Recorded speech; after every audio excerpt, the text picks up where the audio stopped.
셈족의 힉소스 왕조가 무너지고 요셉을 알지 못하는 새 애굽 왕이 등장하면서 이스라엘 민족은 괴롭힘과 학대 가운데 애굽 생활을 이어가게 됩니다. 이스라엘 민족을 약화시키기 위해서 초창기에는 고된 부역에 이스라엘이 동원됩니다. 이스라엘이 거주하던 고센 땅에 두 개의 신도시를 건설하고 그 일에 이스라엘 민족이 강제로 동원되는 겁니다.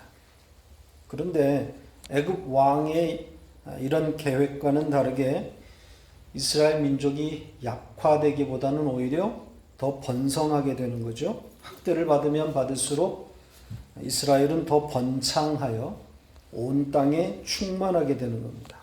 왜 이런 일이 일어나는 거겠어요? 언약의 성취이기 때문이라고 그랬죠.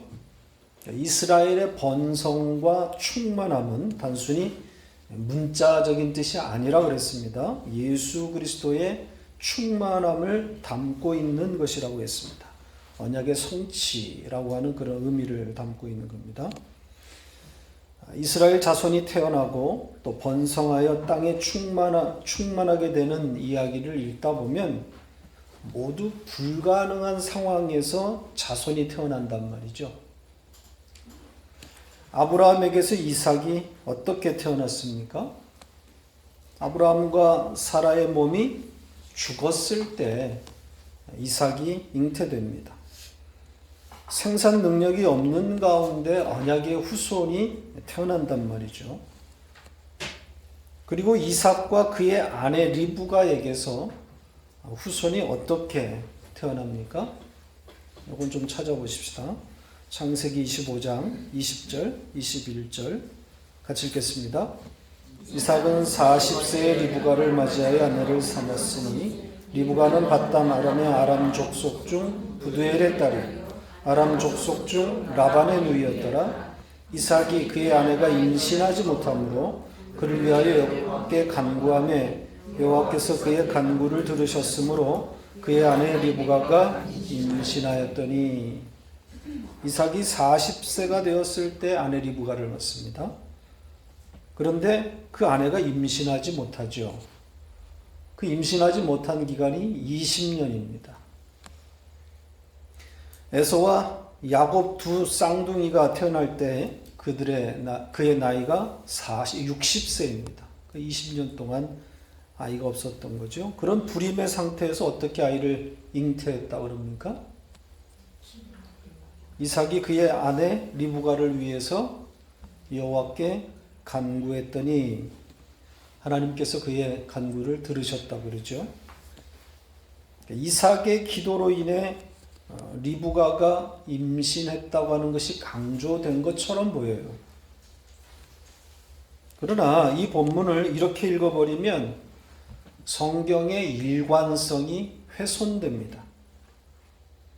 생산 능력이 끊어진 죽은 아브라함이 이삭을 낳았고 또 그 이삭이 야곱을 낳는 것이고 다시 부러진 허리를 가진 야곱이 12아들을 낳게 되는데 그 이야기들의 일관성이 뭐겠어요? 전부 생산이 불가능한 상태에서 하나님께서 주도하셨다는 그런 내용 아닙니까? 그래야 예수 그리스도의 동정녀 탄생으로 일관되게 이어진단 말이죠. 그러니까 이삭의 기도로 인해서 리브가가 잉태되었다는 것이 강조되는 것이 아니라 그 뒤에 나오는 하나님께서 그의 기도를 들으셨다는 것에 강조가 되어 있는 겁니다. 하나님께서 잉태시켰다는 거죠. 하나님이 하신 일이라는 겁니다. 며칠 전에 한국에 있는 아내와 통화하다가 이전에 제가 있었던 그 안산 동산교회에서 함께 사역했던 어떤 목사님 이야기를 들었어요. 그 사모님과 만났는데 자기 남편 그 목사님이 아이를 못 낳는 가정에 가서 예배를 드려주기만 하면 묘하게 임신이 된다는 거예요. 아마 그걸 매우 자랑스럽게 이야기했던 것 같아요. 당연히 자랑할 만하죠. 그것도 사역의 일부라고 생각하기 때문입니다. 이렇게 누가 기도했더니 아이를 임신하고 병이 났고 문제가 해결되었더라는 그런 그 기도한 사람에게 초점을 맞추게 되는 거죠. 그리고 더 큰 문제는 이런 그 사역들, 이런 기적과 같은 이런 능력 사역들의 근거를 지금 소개하고 있는 이런 잉태 사건들에서 그 기초를 찾는 겁니다. 아브라함이 기적적으로 아이를 낳았고, 또 이삭도 그의 기도로 아내가 임신했고, 부러진 허리의 야곱에서 기적으로 12아들들이 나왔으니까 오늘날에도 이런 일은 계속 일어나야 된다고 생각하는 거죠. 언약의 후손들이 태어나는 이 사건들이 예수 그리스도라고 하는 그 후손이라고 하는 의미를 담고 있다는 것을 알지 못하기 때문입니다. 야곱의 아들, 또 언약의 후손인 그 유다, 야곱의 아들 중에 넷째죠. 유다가 어떻게 후손을 생산하게 되었는지 기억나세요?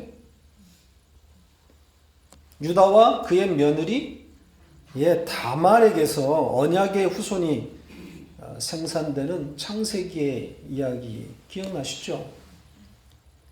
예수 그리스도의 오심을 담고 있는 같은 맥락이란 말이죠.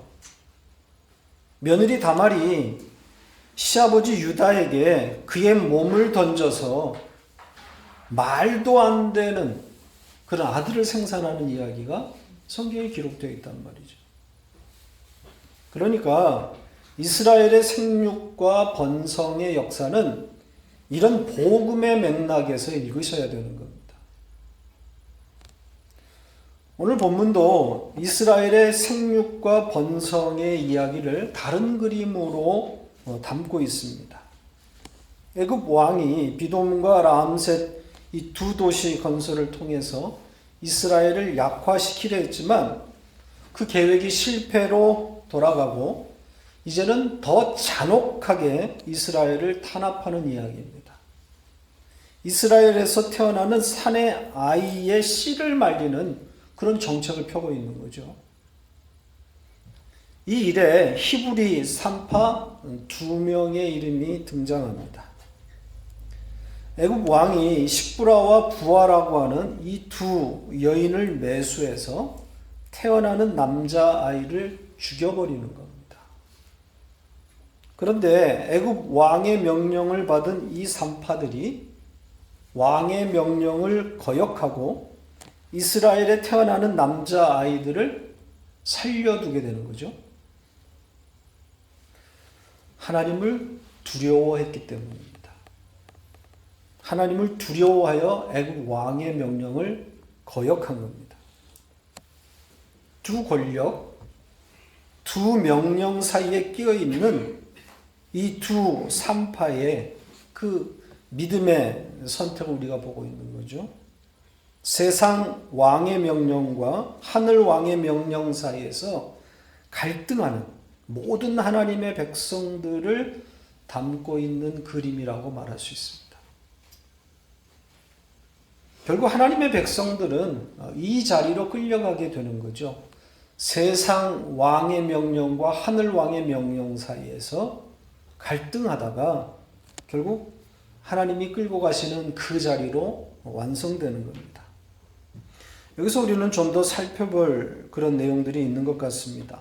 애굽 왕의 명령과 하나님의 명령 사이에 끼어 있는 우리 실존의 문제와 연관되어 있습니다. 애굽 왕의 명령은 죄의 법이고 하나님의 명령은 하나님의 법입니다.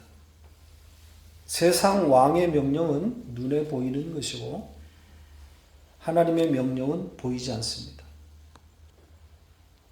그래서 우리가 늘 선택하게 되는 것은 어떤 선택이죠?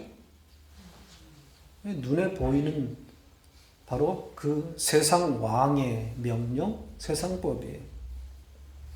그 유명한 사도 바울의 탄식을 한 번 더 볼까요? 로마서 7장 21절로 25절. 지금 계속해서 프로젝터가 말씀을 이렇게. 로마서 7장 21절로 25절. 됐어요. 찾으신 분들은 저랑 같이 읽겠습니다. 21절에서 25절. 그러므로 내가 한 법을 깨달았노니 곧 선을 행하기 원하는 나에게 악이 함께 있는 것이로다. 내 속사람으로는 하나님의 법을 즐거워하되 내 지체 속에서 한 다른 법이 내 마음의 법과 싸워 내 지체 속에 있는 죄의 법으로 나를 사로잡는 것을 보는도다. 오호라, 나는 곤고한 사람이로다. 이 사망의 몸에서 누가 나를 건져내랴. 우리 주 예수 그리스도로 말미암아 하나님께 감사하리로다. 그런즉 내 자신이 마음으로는 하나님의 법을, 육신으로는 죄의 법을 섬기노라. 두 법 사이에 끼일 때 우리는 무엇을 선택한다는 말입니까? 내 안에 있는 악이 하나님의 법을 선택하지 못하고 죄의 법을 택한다는 거죠. 눈에 보이는 이익을 쫓아서 애굽 왕의 명령을 따르는 겁니다. 이게 우리가 경험하는 실존이에요. 그런데 오늘 본문의 두 산파 십부라와 부하는 애굽 왕의 명령을 어긴단 말이죠. 그리고 보이지도 않는 하나님을 두려워하고 있단 말입니다.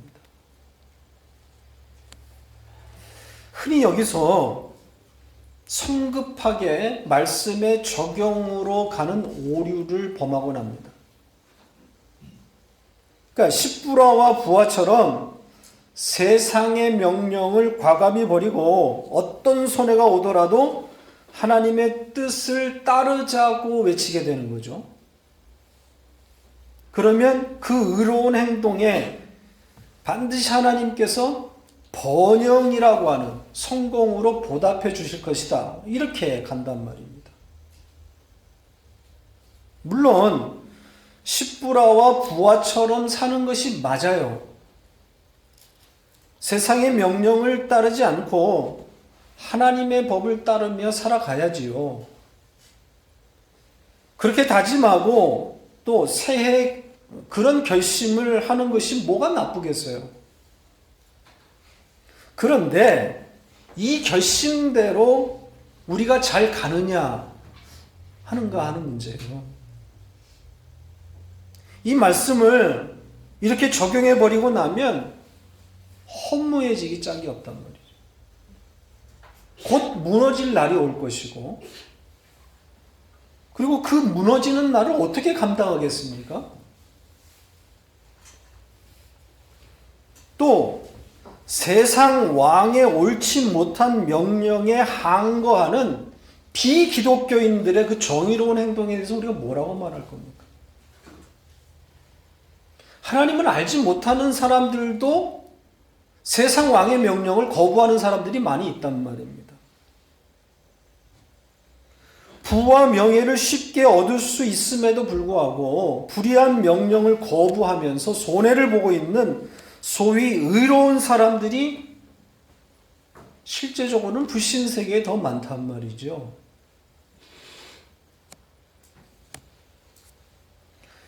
또한 이 십부라와 부하의 그 다음 행동에 대해서는 더욱이 우리가 할 말이 없어집니다. 애굽 왕의 명령을 거부한 두 산파가 애굽 왕의 그 다음에 추궁에 대해서 어떤 대답을 내놓고 있습니까? 왜 애굽 왕이 이 남자 아이들을 살려 놓았는가에 대해서 추궁을 하자 이 두 여인이 어떻게 대답하고 있습니까? 거짓말하고 있죠.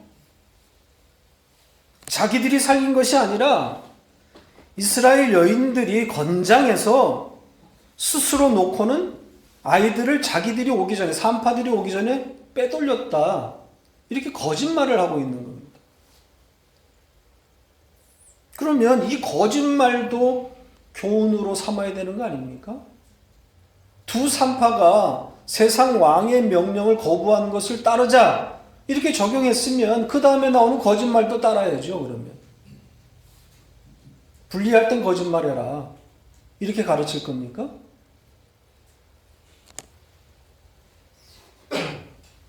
십부라가 또 부하가 이스라엘의 아이들을 살린 것은 본받고 거짓말로 변명한 것은 본받지 말자 뭐 이렇게 가야 되는 겁니까? 애굽 왕의 명령을 거부한 이 두 산파가 그 이어지는 행동에는 사실 적절하게 보이지 않습니다. 부자연스럽잖아요. 목숨을 내걸며 왕의 명령을 거역한 이들인데 정작 바로 왕 앞에서는 거짓말을 한단 말이죠. 자기 목숨 부지하겠다고. 떳떳하게 밝히고 장렬하게 전사하는 게 맞지 않습니까? 이 정도의 믿음이라면. 그러니까 성경을 교훈으로 읽지 말라는 거예요. 교훈과 적용을 위한 책이 아니라는 거죠. 성경은 오로지 예수 그리스도에 관한 구원의 책이란 말입니다. 이 두 산파의 세상 왕의 명령에 대한 거부는 그들의 믿음에서 나온 게 아닙니다. 하나님의 믿음이 그렇게 일하고 있었다는 것을 의미하는 거예요. 그들의 믿음이 아니라 하나님의 믿음이라는 거죠. 그래서 어떤 목사님은 여기에 이 십부라와 부하를 성령을 상징한다 이렇게 해석하기도 합니다. 자, 이해를 돕기 위해서 히브리서 11장의 그 모세의 믿음을 가지고 좀 보충 설명을 드리겠습니다. 히브리서 11장 24절 26절까지 같이 읽겠습니다. 믿음으로 모세는 장성하여 바로의 공주의 아들이라 칭함받기를 거절하고 도리어 하나님의 백성과 함께 고난받기를 잠시 죄악의 낙을 누리는 것보다 더 좋아하고 그리스도를 위하여 받는 수모를 애굽의 모든 모아보다 더 큰 재물로 여겼으니 이는 상 주심을 바라봄이라. 모세의 믿음을 말하고 있는 내용입니다. 히브리서에 의하면 모세는 바로의 공주라고 하는 이 세상적 권세를 거절하고 이스라엘 백성과 함께 고난받기를 더 좋아했다 이렇게 말하고 있습니다. 그러나 앞으로 우리가 읽겠지만 이 출애굽기 2장에 기록된 모세의 행적을 보면 히브리서의 내용과 많이 다릅니다. 그가 애굽을 떠난 것은 스스로 하나님의 백성과 함께 고난을 받기 위한 것이 아니라 우발적 살인으로 인해 애굽 왕 바로의 진노를 피해서 도망친 거죠. 자, 2장 15절입니다. 같이 읽겠습니다. 바로가 이 일을 듣고 모세를 죽이고자 하여 쳤는지라 모세가 바로의 낯을 피하여 미디안 땅에 머물며 하루는 우물 곁에 앉았더라. 출애굽기 어디를 읽어봐도 모세의 믿음이란 찾아보기가 어렵습니다. 그런데 히브리서 기자는 그가 스스로 애굽의 왕자를 거절하고 하나님의 백성과 함께 고난을 자처했다고 그렇게 말하고 있단 말이죠. 심지어는 그가 애굽을 떠난 원인이 애굽의 재화보다 그리스도를 위한 고난이 더 큰 가치였음을 알았기 때문이었다 이렇게 말하고 있습니다. 그리스도가 등장을 하는 거예요. 자, 어떤 게 팩트예요? 출애굽기의 기록이 팩트입니까? 아니면 히브리서의 기록이 팩트입니까? 예, 팩트를 기록하고 있는 것은 출애굽기입니다. 그러니까 히브리서는 그 출애굽기의 그 팩트를 어떻게 읽고 어떻게 해석해야 하는지를 말하고 있는 거죠. 성경 해석에 있어서 너무너무 중요한 관점을 제공하고 있는 단서입니다. 오늘날 교회들이 성경을 팩트로만 읽고 있어요. 특히 구약 성경을 읽을 때 더욱 그렇습니다. 표피적으로 드러난 문자와 팩트만 읽어요. 출애굽기의 팩트는 모세의 믿음 없음에서 나오는 주행랑이에요. 그러나 그 행동조차도 믿음을 담고 있다는 해석이 히브리서의 관점이에요. 그리고 그 모세의 행동을 그리스도와 연관지어서 말하고 있단 말이죠. 따라서 히브리서가 말하고 있는 믿음, 그것은 모세의 믿음이 아닌 겁니다. 모세에게서 나온 믿음이 아니라 하나님의 열심히 만들어내는 하나님의 믿음이라는 거죠. 우리가 읽은 출애굽기의 이 모세 행동은 비겁하고 치졸하기 짝이 없는 믿음 없음이지만 하나님에게는 그렇지 않다는 거예요. 하나님은 그렇게 보시지 않는다는 거죠. 그리스도의 의로 덮여져 있는 하나님의 백성으로만 보고 계시는, 그리스도로 덮여져 있는 모세의 모든 행동과 모든 과정은 다 하나님께는 믿음으로 보이는 거예요. 세상은 이해할 수 없습니다. 문자와 팩트만 읽고 있는 세상이 볼 때는 모세는 믿음 없음이죠. 치졸하기 짝이 없는 자죠. 그러나 하나님께는 믿음이라는 거예요. 그것을 로마서에서는 여겨지다, 간주하다라는 표현으로 말하고 있습니다. 우리의 믿음 없음을 하나님은 믿음 있음으로 간주하시겠다는 거죠. 자, 로마서 8장 18절로 24절입니다. 같이 읽겠습니다. 아브라함이 바랄 수 없는 중에 바라고 믿었으니 이는 내 후손이 이같으리라 하신 말씀대로 많은 민족의 조상이 되게 하려십니다. 그가 백세나 되어 자기 몸이 죽은 것 같고 사라의 태가 죽은 것 같음을 알고도 믿음이 약하여지지 아니하고 믿음이 없어 하나님의 약속을 의심하지 않고 믿음으로 견고하여져서 하나님께 영광을 돌리며 약속으로 그것을 또한 능히 이루실 줄을 확신하였으니 그러므로 그것이 그에게 의로 여겨졌느니라. 그에게 의로 여겨졌다 기록된 것은 아브라함만을 위한 것이 아니요 의로 여기심을 받을 우리도 위함이니 곧 예수 우리 주를 죽은 자 가운데 살리신 이를 믿는 자니라. 자, 여기서도 아브라함의 믿음을 언급하면서 창세기의 기록과는 다른 내용을 말하고 있습니다. 그가 100세가 되어 자기 몸이 죽은 줄을 알면서도 사라의 태가 중단되었음을 알면서도 믿음이 약해지지 아니하고 하나님의 약속, 후손을 주신다고 하는 그 약속을 의심하지 않고 믿음에 견고하게 섰다고 지금 하죠. 정말 그랬습니까? 창세기의 팩트는 뭐라고 합니까? 그렇죠. 창세기 17장 17절 18절입니다. 같이 읽겠습니다.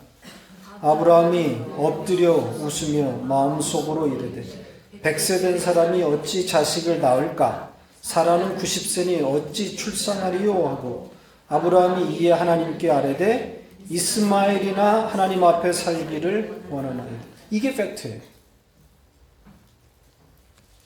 아브라함에게는 믿음이 하나도 없죠. 한 개도 없어요. 그런데 하나님은 믿음이라 하신단 말이죠.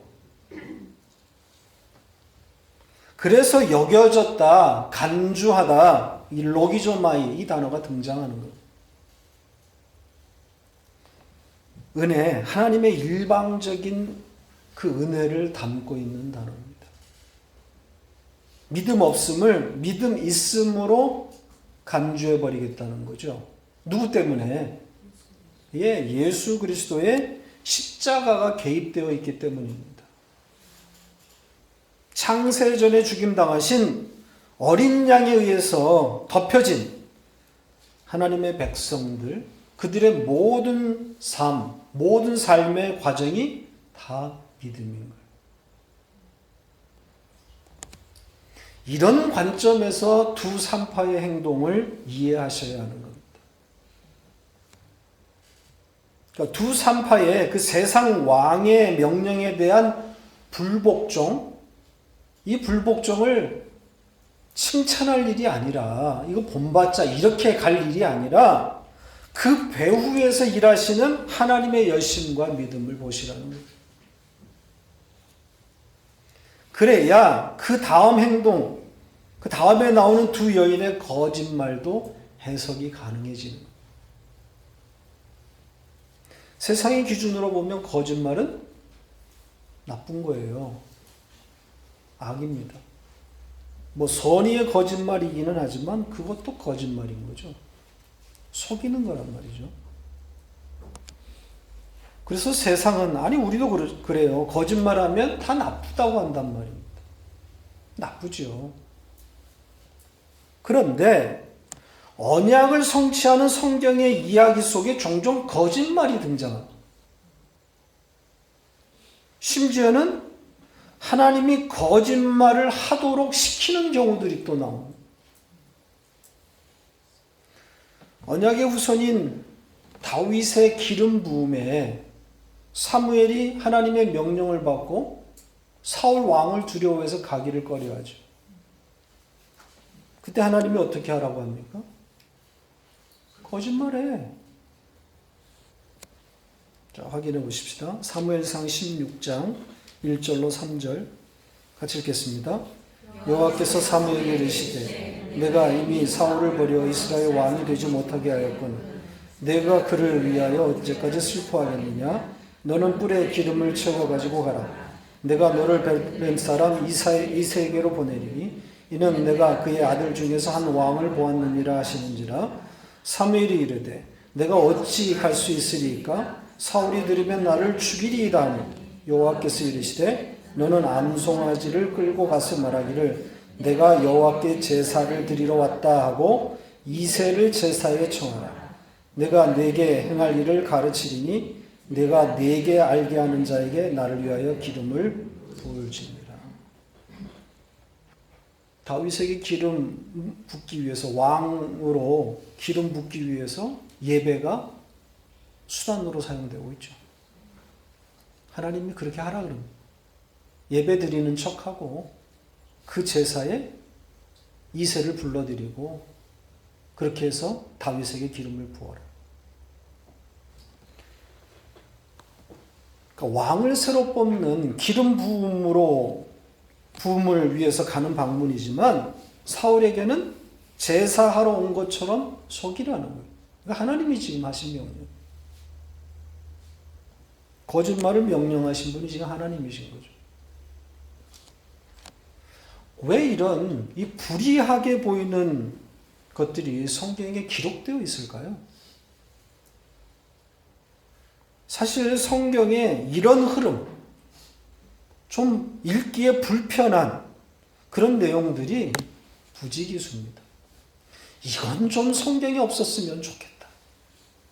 이런 내용은 좀 삭제되었으면 좋겠다 하는 그런 내용들이 있지요.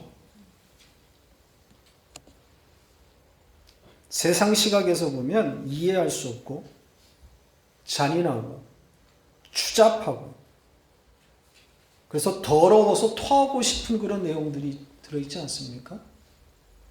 위인전기라면 다 삭제해야 될 그런 내용들이죠.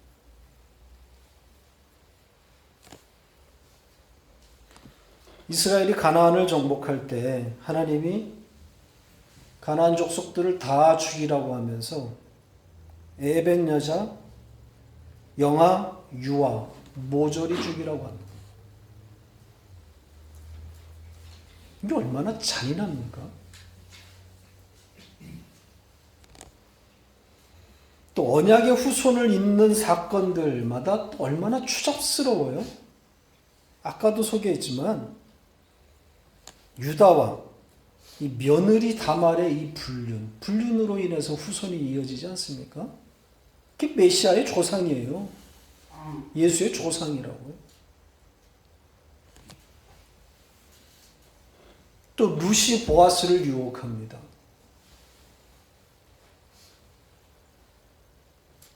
또 다윗의 간통 같은 일들, 이건 성경에 좀 없었으면 하는 그런 내용들 아닙니다. 그러니까 팩트만 보면 당황스럽기 짝이 없어요.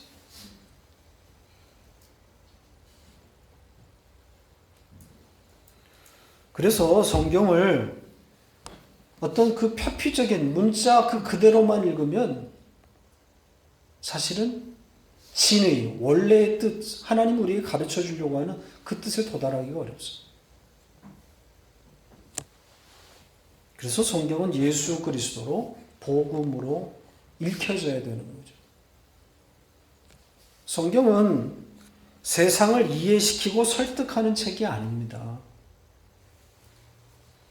세상 사람들을 끌어들이려고 했다면 이런 것들은 다 삭제했어야 되는 거예요. 우리가 아가서도 공부했지만 이거 얼마나 낯뜨겁습니까? 아가서 때문에 전도에 얼마나 지장이 되는지 몰라요. 성경에 이렇게 추잡한 내용들이 들어가요.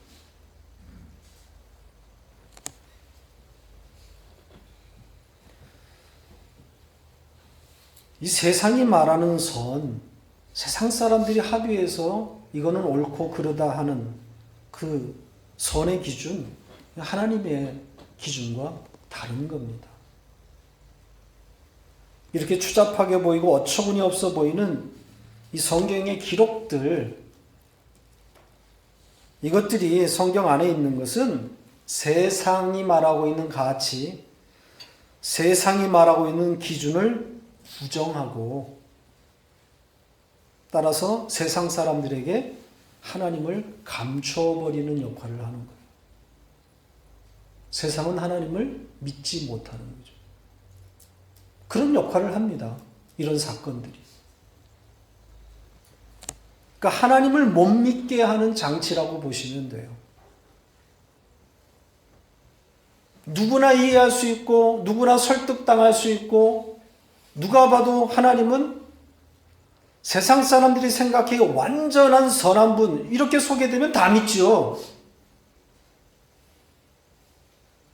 기도하기만 하면 하나님이 하늘 문을 열어서 재화와 성공을 부어주시고 실제로 그런 일들이 벌어진다면 다 믿지요. 아닙니다. 오히려 성경은 가리고 있단 말이죠. 하나님의 택한 백성이 아니면 절대로 수용이 안 되는 내용들을 담고 있단 말이죠.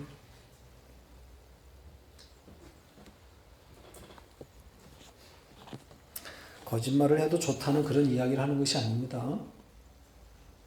그런 식으로 제 설교의 의도를 호도하시면 안 돼요. 지금 그런 이야기를 하는 게 아니에요. 하나님의 선, 하나님의 기준을 말하고 있는 거예요.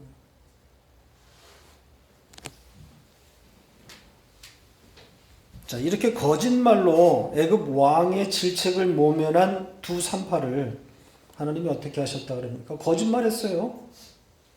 거기서 장렬하게 난 하나님 때문에 히브리 아이들 다 살렸습니다. 그리고 장렬하게 전사해야 되는 거 아닙니까? 그렇게 안 했어요. 그런 두 산파, 거짓말한 두 산파를 하나님 어떻게 하셨습니까? 왜 은혜 베푸셨다고 그러죠. 그러니까 껍데기만 읽으면 이건 다 당황스러운 내용들이에요. 거짓말하는 사람을 하나님이 복 주신 거 아닙니까? 이 은혜를 베푸셨다라고 되어 있는데 하나님이 좋은 것, 선을 베푸셨다. 선한 일을 하셨다. 이런 뜻입니다. 그랬더니 어떤 일이 벌어진 거죠? 이스라엘 백성이 번성하고 매우 강해집니다. 그렇죠? 생육과 번성 그리고 충만인 거죠. 그러니까 먼저 이스라엘 백성에게 하나님이 복을 부으셔요. 그리고 난 다음에 두 산파의 집안을 흥왕하게 하십니다. 그 산파들이 하나님을 경외하였으므로 하나님께서 그들의 집안을 부흥시켰다. 이렇게 되어 있어요. 그러니까 이스라엘 백성들의 번성이 먼저 일어나고 그리고 산파들 개인 집안의 흥왕이 이어지고 있는 거죠. 다양한 의미로 해석될 수 있는 내용이라고 생각이 됩니다. 우선 떠오르는 생각이 천국과 하나님의 백성, 바로 그 현실인 거죠. 산파들이 아이들을 살리니까 이스라엘 백성이 번성돼요. 생명 있는 자들, 천국을 담고 있는 거죠. 그리고 그 천국에 속한 두 산파의 집안이 부흥하는 것은 그 천국에 속한 하나님의 백성들의 영적 현실, 안식과 평안이라고 보시면 될 것 같습니다. 생명 있는 자들이 누리게 되는 평강인 거죠. 물질적인 번성을 말하는 것이 아닙니다. 이건 문자예요. 천국의 현실을 이 물질의 부요를 가지고 설명하고 있는 거예요. 이 땅에서 부자가 되어서 풍요로운 삶을 누려야, 그런 경험이 있어야 천국을 조금이나마 이해할 수 있기 때문인 겁니다. 부와 풍요로움이 하나님의 백성의 보편화된 현상이라면 신약 성경에 등장하는 대부분의 하나님의 백성들의 삶은 해석이 안 됩니다.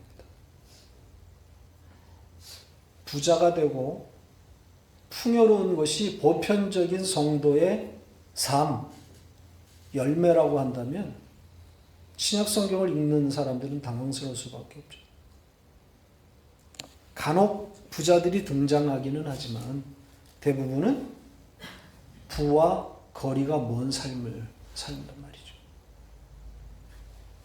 그러니까 부는 성경이 말하는 주제가 아니라는 거예요. 부자가 되고 가난한 자가 되고 그건 성경이 말하고 있는 주제가 아니에요. 성경은 오로지 예수 그리스도예요. 부자가 되고 가난한 자가 되는 것은 성경이 관심이 없어요.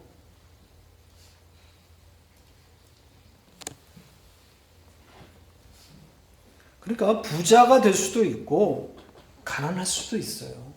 그런 부분에 대해서 자유로우셔야 됩니다.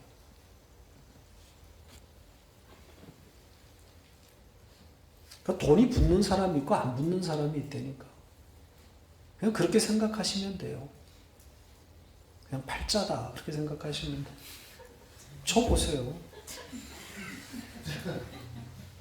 복음을 이렇게 잘 전하는데 돈은 안 붙잖아요.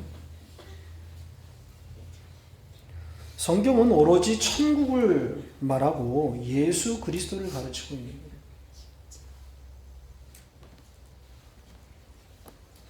오늘 마지막 절입니다. 두 산파를 통해서 인구 말살 정책이 실패하자 애굽 왕이 어떻게 반응하죠?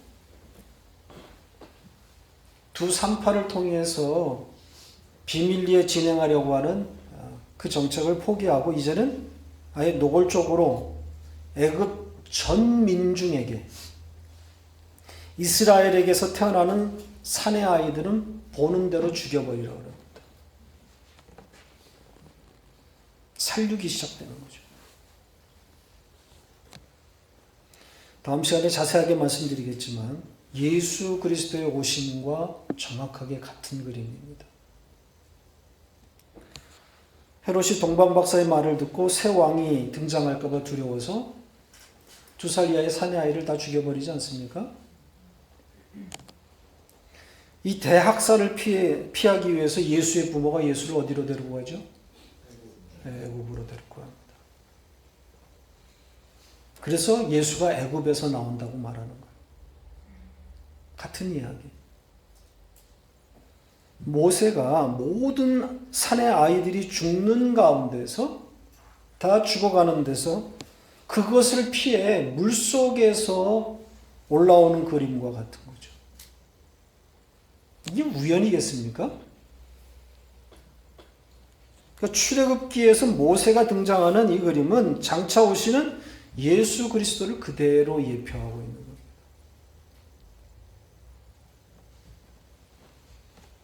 아무튼 하나님의 백성의 이 땅에서의 운명은 세상 왕에 의해서 죽는 겁니다. 아들을 뺏기고 그 아들이 죽는 것은 곧 자기의 죽음인 거죠.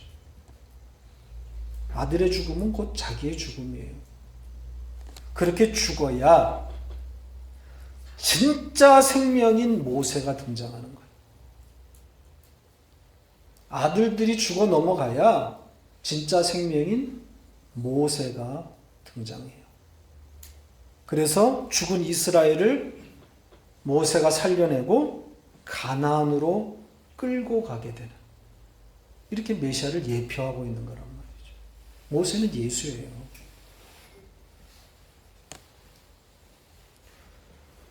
지난 주일 설교에서 말씀드린 것처럼 AI로 죽어가고 있는 닭들을 보면서 우리도 닭처럼 그렇게 죽어야 생명이신 예수 그리스도를 붙잡게 되는 겁니다. 내가 살아가지고는 예수 그리스도를 붙잡을 수가 없어요. 그래서 하나님께서 이 세상을 누구에게 준 거예요? 마귀에게 준 거예요. 마귀를 세상 왕으로 세워놓으신 거예요. 그리고 그 마귀에게 그 세상 힘을 가지고 어떻게 하라는 거죠? 내 아들들을 죽여라. 애굽에다 꽁꽁 묶어 놓고 가나안으로 나가지 못하도록 그렇게 죽이는 것. 마귀는 그 일에 사용되고 있는 거죠. 그 상태에서 모세가 등장해서, 진짜 생명인 모세가 등장해서 이스라엘을 살려내고 가나안으로 끌고 가는 거예요. 바로 죽음 속에서 예수 그리스도를 받아먹게 되는 구원을 담고 있는 거죠.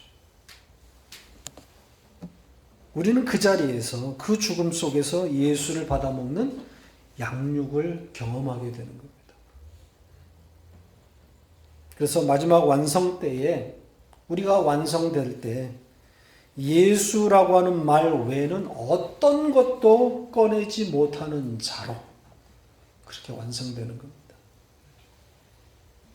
죽을 때까지 예수를 받아먹게 되므로 완성의 그 자리에서는 예수밖에는 할 말이 없는 거예요. 그게 우리의 끝입니다.